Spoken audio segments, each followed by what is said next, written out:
Ndugu wananchi wenzangu, mabibi na mabwana, ni heshima na bahati kubwa kwangu kuungana nanyi katika maonyesho ya biashara ya kimataifa ya Nairobi ya mwaka wa 2025. The 2025 Nairobi International Trade Fair. Tukio ambalo kwa miaka limekuwa na ustawi na sasa linahesabiwa miongoni mwa maonyesho makuu yanayoonyesha uwezo wa Kenya katika kilimo na biashara.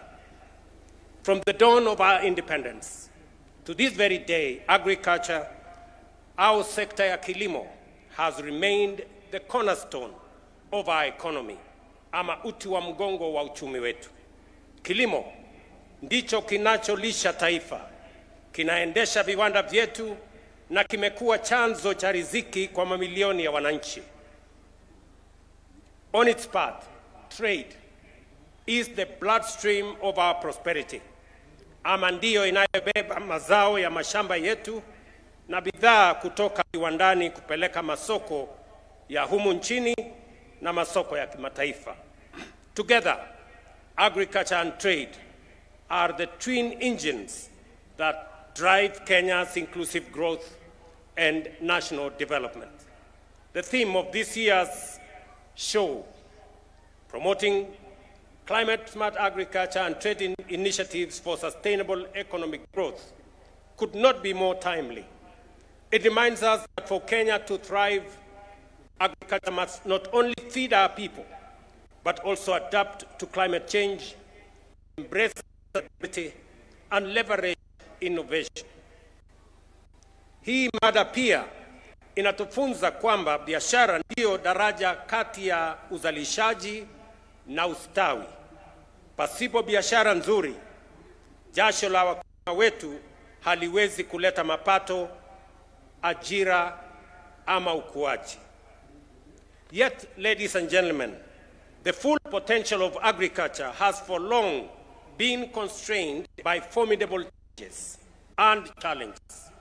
Prolonged droughts, sudden floods, and erratic rainfall have disrupted planting and harvesting cycles. Gharama ya pembejeo, kuanzia mbolea hadi mbegu na madawa za mimea zimekuwa mzigo mkubwa kwa wakulima. Kugawanya vipande kwa mashamba, kuharibika kwa udongo na kutumika kwa unyunyizaji maji mashamba ni baadhi ya masuala ambayo yamegandamiza uzalishaji nchini. On the trade side, barriers on regional trade, high logistics cost, and global price volatility have weakened our competitiveness. Mabibi na mabwana, ndio maana kwa kipindi cha miaka mitatu tumetekeleza mageuzi makubwa ya kijasiri na ya kubadilisha mfumo, na matokeo sasa yanaonekana wazi. In 2023, we launched the Kenya Integrated Agricultural Management Information System to register farmers on a digital platform and improve service delivery. Today, 7,100,000 farmers are active on the platform, up from only 300,000 in 2022. This digital revolution allows us to deliver subsidies directly, eliminate wastage, and target genuine farmers. Through e-vouchers, inputs are accessed transparently. Policymakers now rely on real-time data to respond swiftly and design evidence-driven policies. Kupitia mpango wa ruzuku ya mbolea, tupunguza bei kutoka shilingi 7,500 hadi shilingi 2,500 kwa gunia la 50. Kufikia sasa, zaidi ya magunia milioni 21.3 ya mbolea yamesambazwa kwa gharama ya shilingi bilioni 53, na hivyo kuokoa shilingi 105 bilioni kwa wakulima wetu. Tukitazamia mbele, mwaka wa 2026, tutasambaza zaidi ya magunia milioni 12.5 ya mbolea katika wodi zote 1550 nchini, mbali na magunia milioni 4.5 ambayo tayari yamepatikana kwa msimu wa mvua mfupi ambao unaendelea hivi sasa. Hatua hizi sasa zimeanza kuzaa matunda, uzalishaji wa mahindi ukipanda na kufikia rekodi ya magunia milioni 67 mwaka wa 2024. Mwaka huu wa 2025 tunatarajia magunia milioni 75. Mwaka huu vile vile uagizaji wa mahindi kutoka nje umepungua kwa karibu 70%, kutoka magunia milioni 9.9 karibu milioni 10 mwaka wa 2022 hadi magunia milioni 3 peke yake mwaka uliopita. Sitarajii ya kwamba kutakuwa na mahindi yoyote yatakayoagizwa kutoka nje mwaka huu, kwa sababu tunatarajia mazao makubwa zaidi. At the same time, consumer prices have eased. The cost of a 2 kilogram packet of maize flour has fallen by about 38%, from Kenya shillings 250 in 2022 to Kenya shillings 160, 140 and sometimes 120 in 2025. The price of a 90 kilogram bag of maize has dropped by 31%, from an average of 5,500 to now 3,200 per 90 kilogram bag.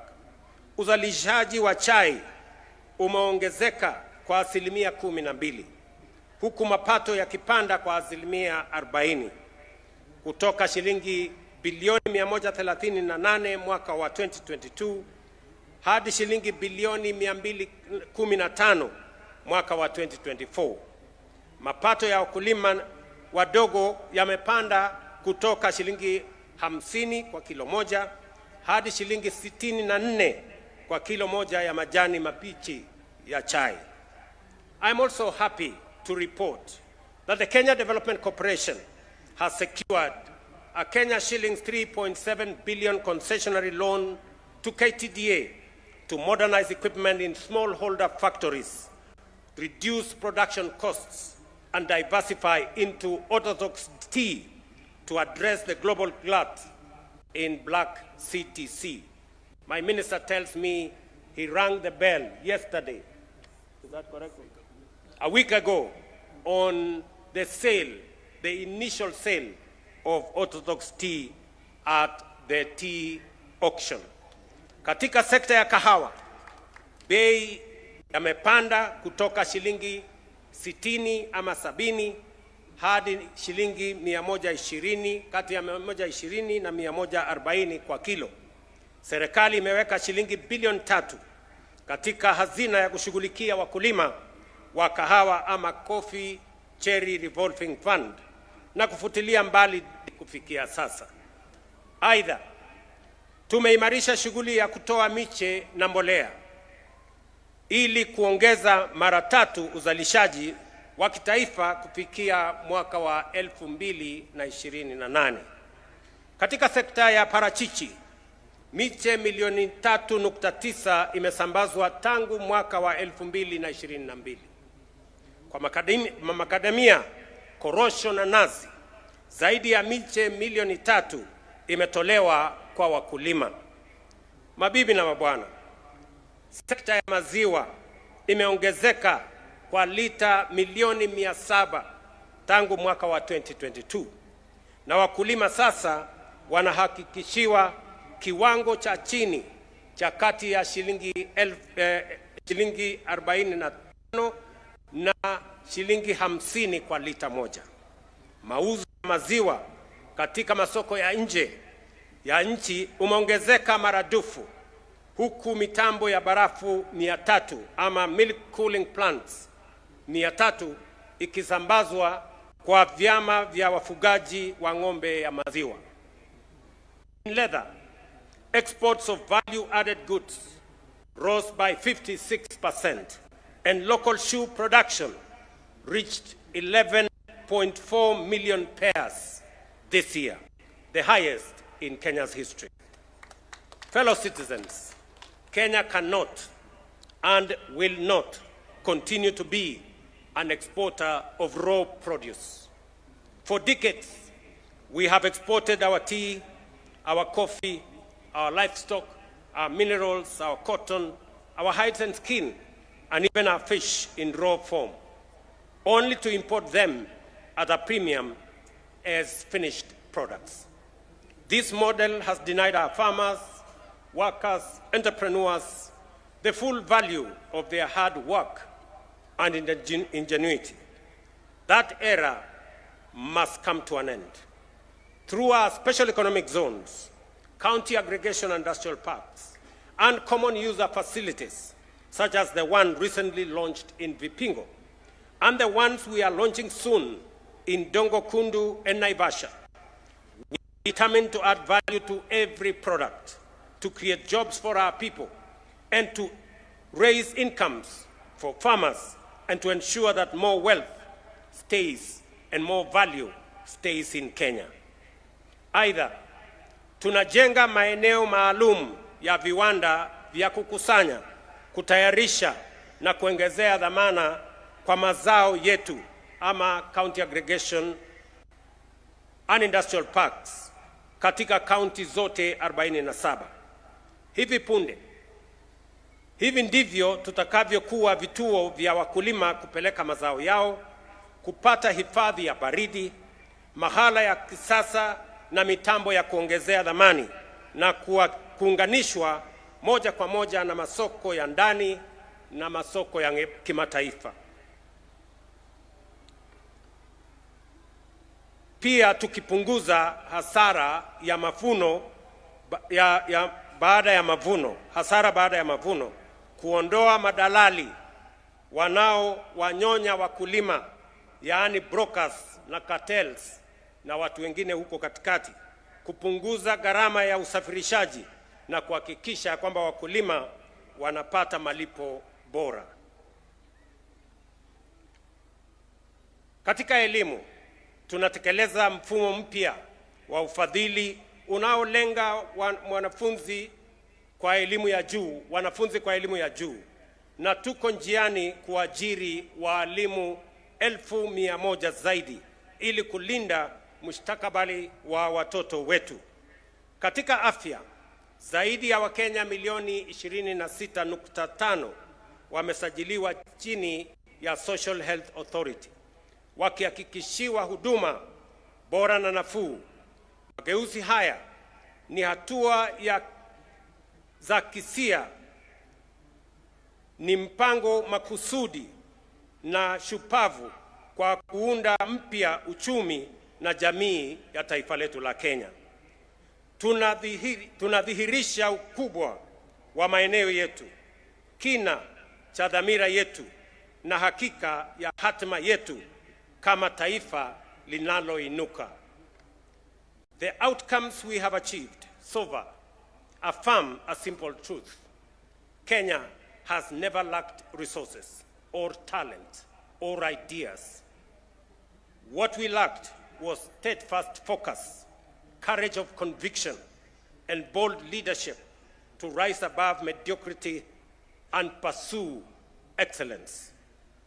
I have made a deliberate and intentional choice not to settle for the ordinary. And I invite you, fellow Kenyans, to make the same choice. Our destiny is not average. It is extraordinary. That excellence is not a mere dream. It is real, it is possible, and it is within our reach.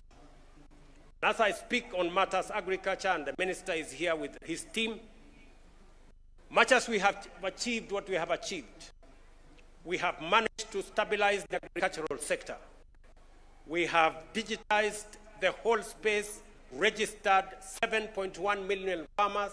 Now we have reliable data to run our agricultural policies and to create and to invent and to innovate every intervention that is going to boost our agricultural productivity.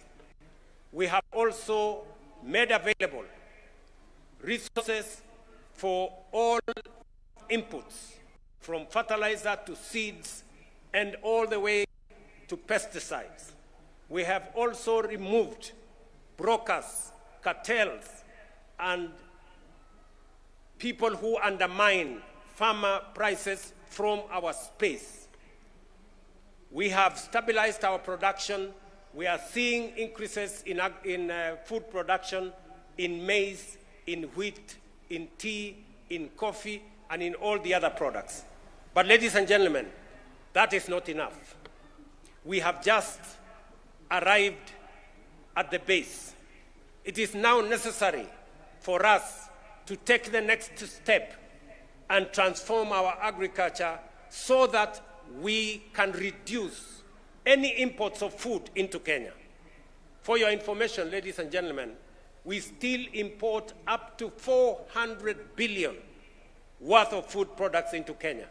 Edible oil, rice, wheat, and other products into our country.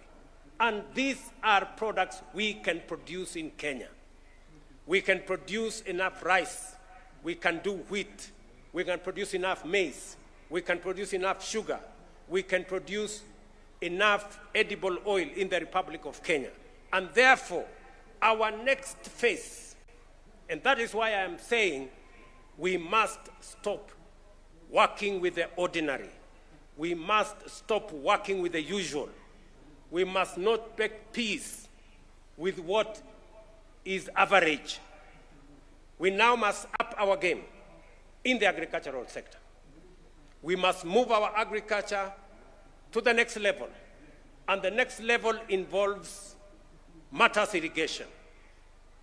I have already asked the Ministry of Water to work with the Ministry of Agriculture in identifying at least between 30 and 40 mega dams, because irrigation is going to be the next frontier for us to be able to achieve enough food security for us not to import anything into the Republic of Kenya. I have also asked the ministry to begin to think about how we add value.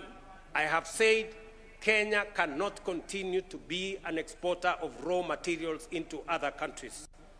I must thank other countries who are working with us. I was in China earlier this year, and the Chinese market is now available to Kenya. China has removed all the tariffs on our agricultural products, on tea, on coffee, on macadamia, on avocado, and all the other products. Just last week in the United States government has agreed to the extension of AGOA that equally gives us duty-free and quota-free access to the American market. You know very well that last year we negotiated and we became the only East African country that signed economic partnership agreement, our economic partnership agreement with the EU, 26 countries in Europe. Now we have the European market, we have the American market, we have the Chinese market. It is now up to us to produce the necessary products, to add value to the necessary products that we produce in Kenya so that we can access those markets. We can create value here at home, create jobs here at home, make our farmers earn more, and that is why we are investing in the county aggregation and industrial parks so that they become aggregation centers for agricultural produce across the country. It is the reason why I've just mentioned here, we are having another 6 special economic zones, from Vipingo to Dongokundu to Naivasha to Sagana to Thika to Busia to Eldoret, and another 3 that we are working on to make sure that we create the ecosystem that is going to support our value addition and agro-processing, all the products that we produce, so that we can not only create jobs, we can also create value, create wealth, and sell finished products to the markets we have negotiated globally, whether it is in China, or it is in the United States, or it is in Europe, and of course, in the African continent using the Africa Continental Free Trade Area. We have that opportunity available to us. What is remaining is us. And I want to ask leaders that the difference between the countries that have succeeded, the countries that were with Kenya a few years ago, and I remember saying yesterday, South Korea was exactly like Kenya in 1963. Their GDP per capita was 79. Kenya's was 80. Today, the per capita of South Korea is 20 times that of Kenya. Yet they were like us. They are an agricultural country like us. They do not have minerals like us. They had the same education with us. The difference, good people, is not that the South Koreans are different from Kenya. The difference is leadership. It is us, the leaders, who must take the decisions that will move Kenya to the next level. And I am persuaded beyond any reasonable doubt that we can change this country in our lifetime if we make the right decisions. And it is time, ladies and gentlemen, I must tell every leader in Kenya, from our MCAs to our members of parliament, to our governors, and everybody in between, our PSS and ministers, it is time for Kenya to move to the next level, and we must up our game. We must stop working with the ordinary. We must stop making peace with mediocrity. We must stop working with the simple, and we must stop working with the average. We must begin to think about transformation. We must work with the unusual. We must work with the bold and innovative and creative. That is how we are going to achieve the extraordinary and move our country to the next level. I must say this repeatedly because that is what our country deserves at this point in time. I must congratulate the leaders who are working together with us to make sure that we push the transformation of our country. There is now evidence everywhere that the decisions that we have made over the last 3 years are giving us results. Housing that has been burning for many years, today we are building 170,000 houses across Kenya. They are visible. Even the naysayers, they cannot say anything anymore because there is evidence that that is working. Our social health authority is working. That is why 26 million Kenyans are registered on that platform. Our agricultural transformation is working. It may have been difficult, it may have been complicated, but that is what it takes to transform a nation. And therefore, I must say, to us the leaders, the opportunity for Kenya to be in the first world is now. The opportunity is for us to take up our responsibility, fashion what will take Kenya to the next level, work on it as though our lives depend on it, and make sure we take Kenya to the next level. I am persuaded that that is how Kenya is going to move to the next level. And I am persuaded that Kenya has what it takes: the men and women, the resources, the ideas, the policies, the young people of our nation. The restlessness sometimes you see in our young people, the impatience that you see in our young people is because they are impatient with the ordinary. They are tired of the usual, of the average. They want us to up our game because there is great potential in our nation. And none other than our young people know that. And that is why we must up our game as leaders and as Kenyans. And with those remarks, it's now my distinct honor and privilege to officially declare the 2025 Nairobi International Trade Fair open. I thank you, and God bless you. Another round.